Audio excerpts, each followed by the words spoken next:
दोस्तों, हम हर हफ्ते बड़ी मेहनत से आपके लिए एक दिल दहला देने वाली एनिमेटेड हॉरर स्टोरी बनाते हैं। तो अगर आप हमारी यानी खूनी मंडे चैनल की कहानियां एंजॉय कर रहे हैं तो हमारे चैनल को सब्सक्राइब कीजिए और हमारी लेटेस्ट वीडियोस की नोटिफिकेशन के लिए बेल आइकन दबाना मत भूलना।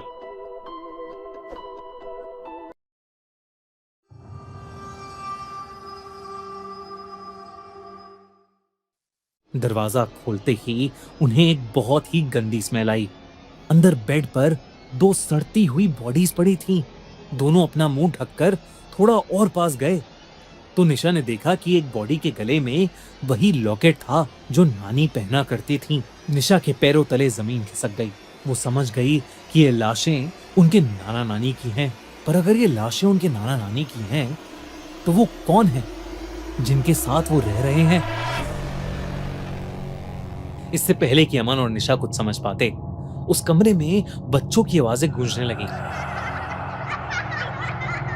दोनों अमन और निशा कमरे को टटोलने लगे। आखिर ये आवाजें आ कहां से रही थीं? ढूंढते ढूंढते अमन गलती से एक पुरानी बुक शेल्फ से टकरा गया। ताज्जुब की बात यह थी कि वो बुक शेल्फ किसी दरवाजे की तरह खुल गई और उसके पीछे था एक सीक्रेट कमरा। दोनों में से किसी की हिम्मत अंदर झांक के देखने की नहीं हो रही थी। पर तभी उस सीक्रेट रूम से कुछ बच्चों ने उनका नाम पुकारा। डरे सहमे दोनों बच्चे धीरे धीरे कमरे के अंदर जाने लगे। अंदर काफी अंधेरा था और इसलिए कुछ भी दिख नहीं रहा था। पर अचानक ही एक हल्की सी सफेद रोशनी कमरे के दूसरी तरफ से आने लगी।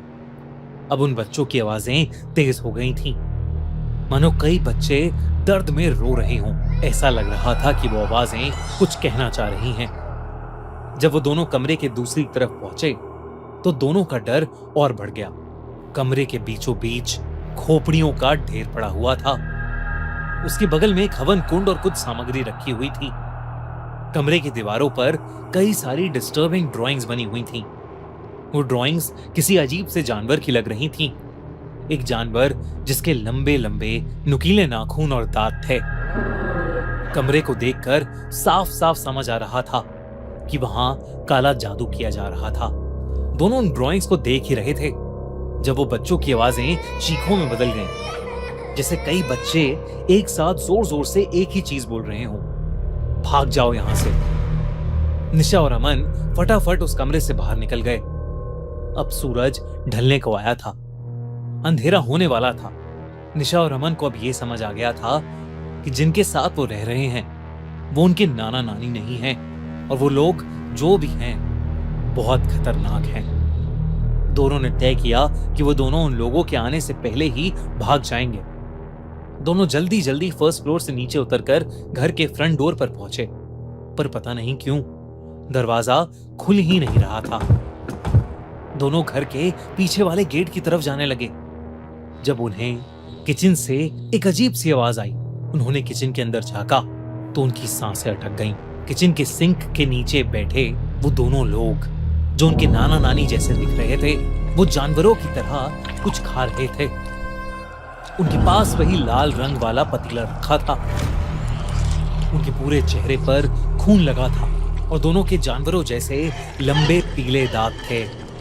उनकी उंगलियों के नाखून लंबे काले और नुकीले थे, बिल्कुल उन्हीं ड्राइंग्स की तरह जो उन्होंने उस सीक्रेट रूम में देखी थी। वो पूरा नजारा दिल दहला देने वाला था। दोनों लोग जानवरों की तरह गुर्रा रहे थे। तभी नानी का सर एकदम से उनकी तरफ घुमा।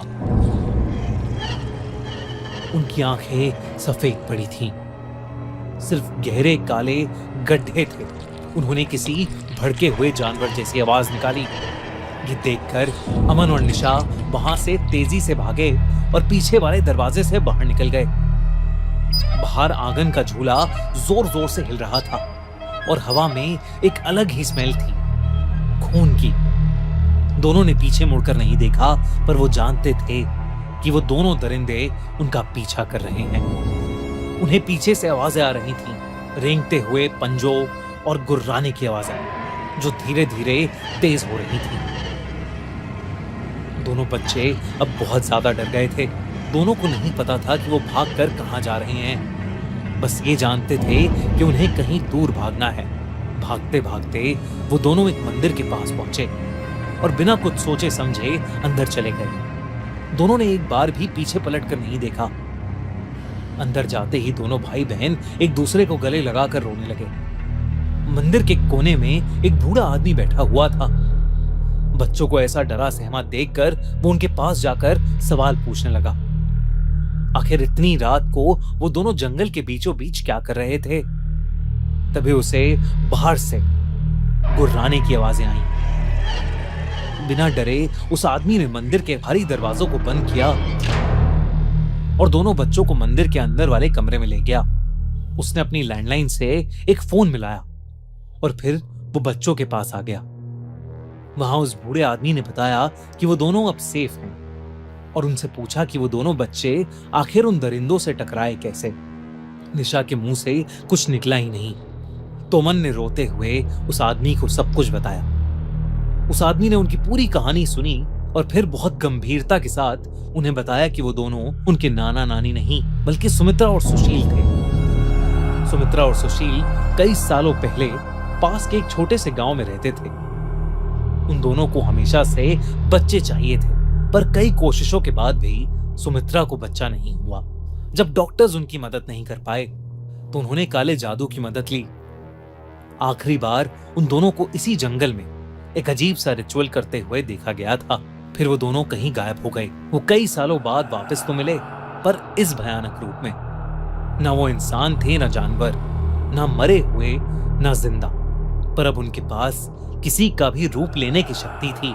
उन्हें बच्चे बहुत पसंद थे, तो वो पहले लोगों को मारकर उनकी जगह उनके बच्चों के साथ रहते, और जब बच्चों को कुछ अजीब लगने लगता या वो भागने की कोशिश करते तो वो उन्हें मारकर उनका सर अपने पास रख लेते। अमन और निशा को समझ आ गया कि जो खोपड़ियां उन्होंने देखी थीं, वो सब उन्हीं मरे हुए लोगों की थीं।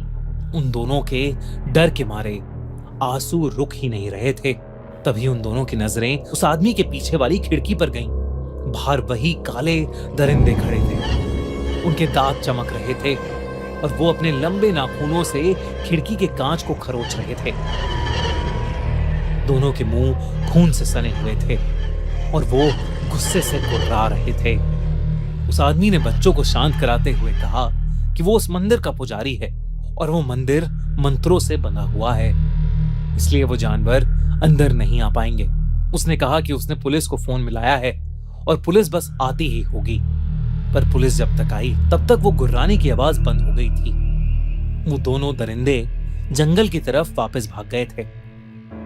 निशा और अमन पुलिस वालों के साथ उनके नाना नानी के घर गए तो उन्हें वहां सारी डेड बॉडीज और कंकाल मिले। फौरन निशा और अमन को हॉस्पिटल भेजा गया और उनके पेरेंट्स को बुलाया गया। डॉक्टर्स का कहना था कि दोनों को कोई फिजिकल चोट नहीं लगी, पर जो कुछ भी हुआ था उसकी वजह से निशा और अमन बहुत ज्यादा डरे हुए हैं। उस रात निशा और अमन तो उन अधमरे जानवरों से बाल बाल बचे, पर न जाने अब वो दरिंदे किसका रूप लेकर किसके परिवार को तबाह कर रहे होंगे। दोस्तों, अगर